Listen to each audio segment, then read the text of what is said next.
ओम शांति। 9 नवंबर 2024 बाबा के महावाक्य। मीठे बच्चे, बाप आए ही तुम बच्चों को भक्ति तो आत्मा से, ज्ञानी तो आत्मा बनाने, पतित से पावन बनाने। प्रश्न। ज्ञानवान बच्चे किस चिंतन में सदा रहते हैं? उत्तर। मैं अविनाशी आत्मा हूँ, यह शरीर विनाशी है। मैंने 84 शरीर धारण किए हैं। अब यह अंतिम जन्म है। आत्मा कभी छोटी बड़ी नहीं होती है, शरीर ही छोटा बड़ा होता है। यह आंखें शरीर में हैं, लेकिन इनसे देखने वाली मैं आत्मा हूँ। बाबा आत्माओं को ही ज्ञान का तीसरा नेत्र देते हैं। वह भी जब तक शरीर का आधार न ले तब तक पढ़ा नहीं सकते। ऐसा चिंतन ज्ञानवान बच्चे सदा करते हैं। ओम शांति। यह किसने कहा? आत्मा ने, अविनाशी आत्मा ने कहा शरीर द्वारा। शरीर और आत्मा में कितना फर्क है। शरीर 5 तत्व का इतना बड़ा पुतला बन जाता है। भल छोटा भी है तो भी आत्मा से तो जरूर बड़ा है। पहले तो एकदम छोटा पिंड होता है। जब थोड़ा बड़ा होता है तब आत्मा प्रवेश करती है। बड़ा होते होते फिर इतना बड़ा हो जाता है। आत्मा तो चैतन्य है ना। जब तक आत्मा प्रवेश न करे तब तक पुतला कोई काम का नहीं रहता है। कितना फर्क है। बोलने चलने वाली भी आत्मा ही है। वह इतनी छोटी सी बिंदी ही है। वह कभी छोटी बड़ी नहीं होती, विनाश को नहीं पाती। अब वह परम आत्मा बाप ने समझाया है कि मैं अविनाशी हूँ और यह शरीर विनाशी है। उनमें मैं प्रवेश कर पाठ बजाता हूँ। यह बातें तुम अभी चिंतन में लाते हो। आगे तो न आत्मा को जानते थे न परमात्मा को जानते थे। सिर्फ कहने मात्र कहते थे, हे परमपिता परमात्मा। आत्मा भी समझते थे, परंतु फिर कोई ने कहा तुम परमात्मा हो। यह किसने बतलाया? इन भक्ति मार्ग के गुरुओं और शास्त्रों ने। सतयुग में तो कोई बतलाएंगे नहीं। अभी बाप ने समझाया है, तुम मेरे बच्चे हो। आत्मा नेचुरल है, शरीर अननेचुरल मिट्टी का बना हुआ है। जब आत्मा है तो बोलती चालती है। अभी तुम बच्चे जानते हो, हम आत्माओं को बाप आकर समझाते हैं। निराकार शिव बाबा इस संगम युग पर ही इस शरीर द्वारा आकर सुनाते हैं। यह आंखें तो शरीर में रहती ही हैं। अभी बाप ज्ञान चक्षु देते हैं। आत्मा में ज्ञान नहीं है तो अज्ञान चक्षु है। बाप आते हैं तो आत्मा को ज्ञान चक्षु मिलते हैं। आत्मा ही सब कुछ करती है। आत्मा कर्म करती है शरीर द्वारा। अभी तुम समझते हो, बाप ने यह शरीर धारण किया है। अपना भी राज बताते हैं। सृष्टि के आदि मध्य अंत का राज भी बताते हैं। सारे नाटक का भी नॉलेज देते हैं। आगे तुमको कुछ भी पता नहीं था। हाँ, नाटक जरूर है, सृष्टि का चक्र फिरता है, परंतु कैसे फिरता है यह कोई नहीं जानते हैं। रचयिता और रचना के आदि मध्य अंत का ज्ञान अभी तुमको मिलता है, बाकी तो सब है भक्ति। बाप ही आकर तुमको ज्ञानी तो आत्मा बनाते हैं। आगे तुम भक्ति तो आत्मा थे, तो आत्मा भक्ति करते थे। अभी तुम आत्मा ज्ञान सुनते हो। भक्ति को कहा जाता है अंधियारा। ऐसे नहीं कहेंगे भक्ति से भगवान मिलता है। बाप ने समझाया है भक्ति का भी पाठ है, ज्ञान का भी पाठ है। तुम जानते हो हम भक्ति करते थे तो कोई सुख नहीं था। भक्ति करते धक्का खाते रहते थे, बाप को ढूंढते थे। अभी समझते हो यज्ञ तप दान पुण्य आदि जो कुछ करते थे, ढूंढते ढूंढते धक्का खाते खाते तंग हो जाते हैं, तमो प्रधान बन जाते हैं। क्योंकि गिरना होता है ना, झूठे काम करना, छीछी होना होता है। पतित भी बन गए। ऐसे नहीं कि पावन होने के लिए भक्ति करते थे। भगवान से पावन बनने बगैर हम पावन दुनिया में जा नहीं सकेंगे। ऐसे नहीं कि पावन बनने बगैर भगवान से नहीं मिल सकते। भगवान को तो कहते हैं आकर पावन बनाओ। पतित ही भगवान से मिलते हैं पावन होने के लिए। पावन से तो भगवान मिलता नहीं। सतयुग में थोड़े ही इन लक्ष्मी नारायण से भगवान मिलता है। भगवान आकर के तुम पतितों को पावन बनाते हैं और तुम यह शरीर छोड़ देते हो। पावन तो इस तमो प्रधान पतित सृष्टि में रह नहीं सकते। बाप तुमको पावन बनाकर गुम हो जाते हैं। उनका पाठ ही ड्रामा में वंडरफुल है। जैसे आत्मा देखने में आती नहीं है, भल साक्षात्कार होता है तो भी समझ ना सके। और तो सबको समझ सकते हैं, यह फलाना है, यह फलाना है, याद करते हैं, चाहते हैं फलाने का चैतन्य में साक्षात्कार हो, और तो कोई मतलब नहीं। अच्छा, चैतन्य में देखते हो फिर क्या? साक्षात्कार हुआ फिर तो गुम हो जाएगा। अल्पकाल क्षण भंगुर सुख की आश पूरी होगी। उसको कहा जाएगा अल्पकाल क्षण भंगुर सुख। साक्षात्कार की चाहना थी, वह मिला। बस यहाँ तो मूल बात है पतित से पावन बनने की। पावन बनेंगे तो देवता बन जाएंगे, अर्थात स्वर्ग में चले जाएंगे।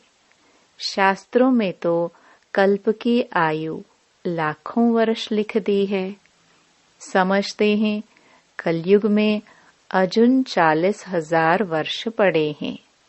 बाबा तो समझाते हैं सारा कल्प ही 5,000 वर्ष का है। तो मनुष्य अंधियारे में है ना, उसको कहा जाता है घोर अंधियारा। ज्ञान कोई में है नहीं, वह सब है भक्ति। रावण जब से आता है तो भक्ति भी उनके साथ है, और जब बाप आते हैं तो उनके साथ ज्ञान है। बाप से एक ही बार ज्ञान का वर्षा मिलता है, घड़ी घड़ी नहीं मिल सकता। वहाँ तो तुम कोई को ज्ञान देते नहीं, दरकार ही नहीं। ज्ञान उनको मिलता है जो अज्ञान में है। बाप को कोई भी जानते ही नहीं। बाप को गाली देने बगैर कोई बात ही नहीं करते। यह भी तुम बच्चे अभी समझते हो। तुम कहते हो ईश्वर सर्वव्यापी नहीं है, वह हम आत्माओं का बाप है। और वह कहते कि नहीं, परमात्मा ठिक्कर भीतर में है। तुम बच्चों ने अच्छी तरह समझा है। भक्ति बिल्कुल अलग चीज है, उनमें जरा भी ज्ञान नहीं होता। समय ही सारा बदल जाता है। भगवान का भी नाम बदल जाता है, फिर मनुष्यों का भी नाम बदल जाता है। पहले कहा जाता है देवता, फिर क्षत्रिय, वैश्य, शूद्र। वह दैवी गुणों वाले मनुष्य हैं और यह हैं आसुरी गुणों वाले मनुष्य। बिल्कुल छीछी हैं। गुरु नानक ने भी कहा है असंख चोर। मनुष्य कोई ऐसा कहे तो उनको झट कहेंगे तुम यह क्या गाली देते हो। परंतु बाप कहते हैं यह सब आसुरी संप्रदाय हैं। तुमको क्लियर कर समझाते हैं। वह रावण संप्रदाय, वह राम संप्रदाय। गांधी जी भी कहते थे हमको राम राज्य चाहिए। राम राज्य में सब निर्विकारी हैं, रावण राज्य में है सब विकारी। इनका नाम ही है वेश्यालय, रौरव नरक है ना। इस समय के मनुष्य विषय वैतरणी नदी में पड़े हैं। मनुष्य, जानवर आदि सब एक समान है। मनुष्य की कोई भी महिमा नहीं है। 5 विकारों पर तुम बच्चे जीत पाकर मनुष्य से देवता पद पाते हो। बाकी सब खत्म हो जाते हैं। देवताएं सतयुग में रहते थे, अभी इस कलयुग में असुर रहते हैं। असुरों की निशानी क्या है? 5 विकार। देवताओं को कहा जाता है संपूर्ण निर्विकारी और असुरों को कहा जाता है संपूर्ण विकारी। वह है 16 कला संपूर्ण और यहाँ 9 कला। सबकी कला कायाचट हो गई है। अब यह बाप बच्चों को बैठ समझाते हैं। बाप आते भी हैं पुरानी आसुरी दुनिया को चेंज करने। रावण राज्य वेश्यालय को शिवालय बनाते हैं। उन्होंने तो यहाँ ही नाम रख दिए त्रिमूर्ति हाउस, त्रिमूर्ति रोड। आगे थोड़े यह नाम थे। अब होना क्या चाहिए? ये सारी दुनिया किसकी है? परमात्मा की है ना। परमात्मा की दुनिया है जो आधा कल्प पवित्र, आधा कल्प अपवित्र रहती है। क्रिएटर तो बाप को कहा जाता है ना, तो उनकी ही यह दुनिया हुई ना। बाप समझाते हैं मैं ही मालिक हूँ। मैं बीज रूप चैतन्य ज्ञान का सागर हूँ। मेरे में सारा ज्ञान है और कोई में नहीं। तुम समझ सकते हो इस सृष्टि चक्र के आदि मध्य अंत का नॉलेज बाप में ही है। बाकी तो सब हैं गपोड़े। मुख्य गपोड़ा बहुत खराब है, जिसके लिए बाप उल्हाना देते हैं। तुम मुझे ठिक्कर भित्तर कुत्ते बिल्ली में समझ बैठे हो। तुम्हारी क्या दुर्दशा हो गई है। नई दुनिया के मनुष्यों और पुरानी दुनिया के मनुष्यों में रात दिन का फर्क है। आधा कल्प से लेकर अपवित्र मनुष्य अपवित्र देवताओं को माथा टेकते हैं। यह भी बच्चों को समझाया है। पहले पहले पूजा होती है शिव बाबा की, जो शिव बाबा ही तुमको पुजारी से पूज्य बनाते हैं। रावण तुमको पूज्य से पुजारी बनाते हैं। फिर बाप ड्रामा प्लान अनुसार तुमको पूज्य बनाते हैं। रावण आदि यह सब नाम तो है न। दशहरा जब मनाते हैं तो कितने मनुष्यों को बाहर से बुलाते हैं, परंतु अर्थ कुछ नहीं समझते। देवताओं की कितनी निंदा करते हैं। ऐसी बातें तो बिल्कुल है नहीं। जैसे कहते हैं ईश्वर नाम रूप से न्यारा है, अर्थात नहीं है। वैसे यह जो कुछ खेल आदि बनाते हैं वह कुछ भी है नहीं। यह सब है मनुष्यों की बुद्धि। मनुष्य मत को आसुरी मत कहा जाता है। यथा राजा रानी तथा प्रजा सब ऐसे बन जाते हैं। इनको कहा ही जाता है डेविल वर्ल्ड। सब एक दो को गाली देते रहते हैं। तो बाप समझाते हैं, बच्चे जब बैठते हो तो अपने को आत्मा समझ बाप को याद करो। तुम अज्ञान में थे तो परमात्मा को ऊपर में समझते थे। अभी तो जानते हो बाप यहाँ आया हुआ है, तो तुम ऊपर में नहीं समझते हो। तुमने बाप को यहाँ बुलाया है इस तन में। तुम जब अपने अपने सेंटर्स पर बैठते हो तो समझेंगे शिव बाबा मधुबन में इनके तन में हैं। भक्ति मार्ग में तो परमात्मा को ऊपर में मानते थे। हे भगवान, अभी तुम बाप को कहाँ याद करते हो? क्या बैठकर करते हो? तुम जानते हो ब्रह्मा के तन में है तो जरूर यहाँ याद करना पड़ेगा।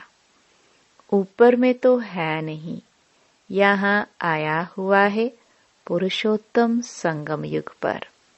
बाप कहते हैं तुमको इतना ऊंच बनाने मैं यहाँ आया हूँ। तुम बच्चे यहाँ याद करेंगे। भक्त ऊपर में याद करेंगे। तुम भल विलायत में होंगे तो भी कहेंगे ब्रह्मा के तन में शिव बाबा है। तन तो जरूर चाहिए ना। कहाँ भी तुम बैठे होंगे तो जरूर यहाँ याद करेंगे। ब्रह्मा के तन में ही याद करना पड़े। कई बुद्धिहीन ब्रह्मा को नहीं मानते हैं। बाबा ऐसे नहीं कहते ब्रह्मा को याद न करो। ब्रह्मा बगैर शिव बाबा कैसे याद पड़ेगा? बाप कहते हैं मैं इस तन में हूँ, इसमें मुझे याद करो। इसलिए तुम बाप और दादा दोनों को याद करते हो। बुद्धि में यह ज्ञान है, इनकी अपनी आत्मा है। शिव बाबा को तो अपना शरीर नहीं है। बाप ने कहा है मैं इस प्रकृति का आधार लेता हूँ। बाप बैठ सारे ब्रह्मांड और सृष्टि के आदि मध्य अंत का राज समझाते हैं और कोई ब्रह्मांड को जानते ही नहीं। ब्रह्म जिसमें हम और तुम रहते हो, सुप्रीम बाप नॉन सुप्रीम आत्माएं रहने वाली उस ब्रह्मलोक शांति धाम की हैं। शांति धाम बहुत मीठा नाम है। यह सब बातें तुम्हारी बुद्धि में है। हम असुल के रहवासी ब्रह्म महतत्व के हैं, जिसको निर्वाण धाम वानप्रस्थ कहा जाता है। यह बातें अभी तुम्हारी बुद्धि में है।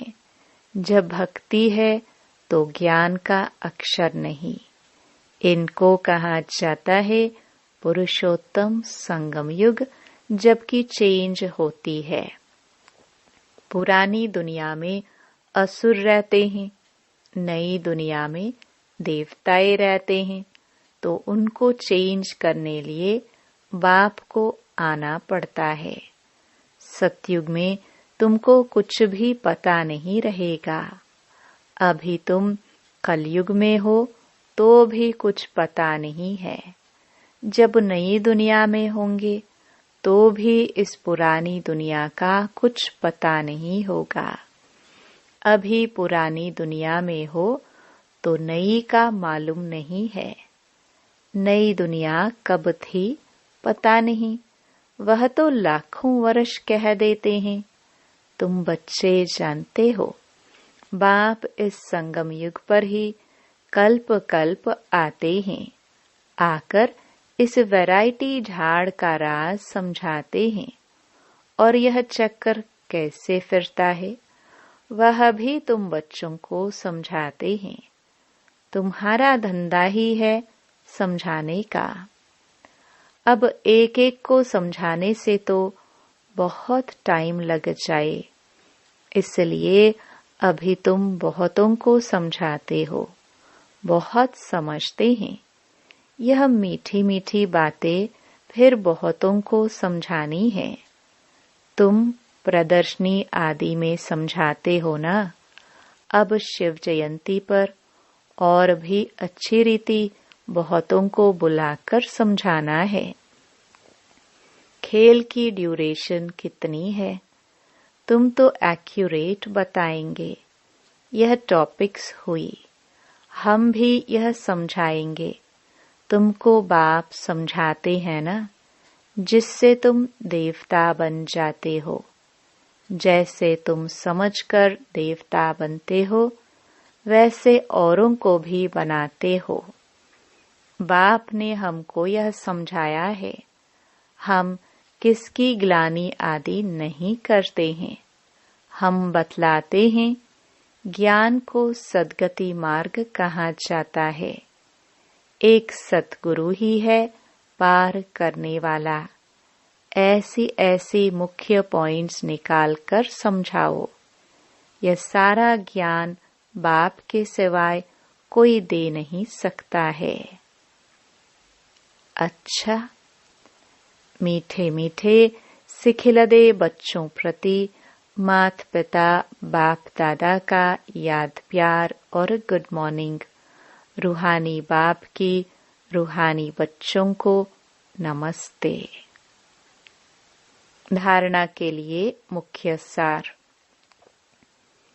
पहला, पुजारी से पूज्य बनने के लिए संपूर्ण निर्विकारी बनना है। ज्ञानवान बन स्वयं को स्वयं ही चेंज करना है।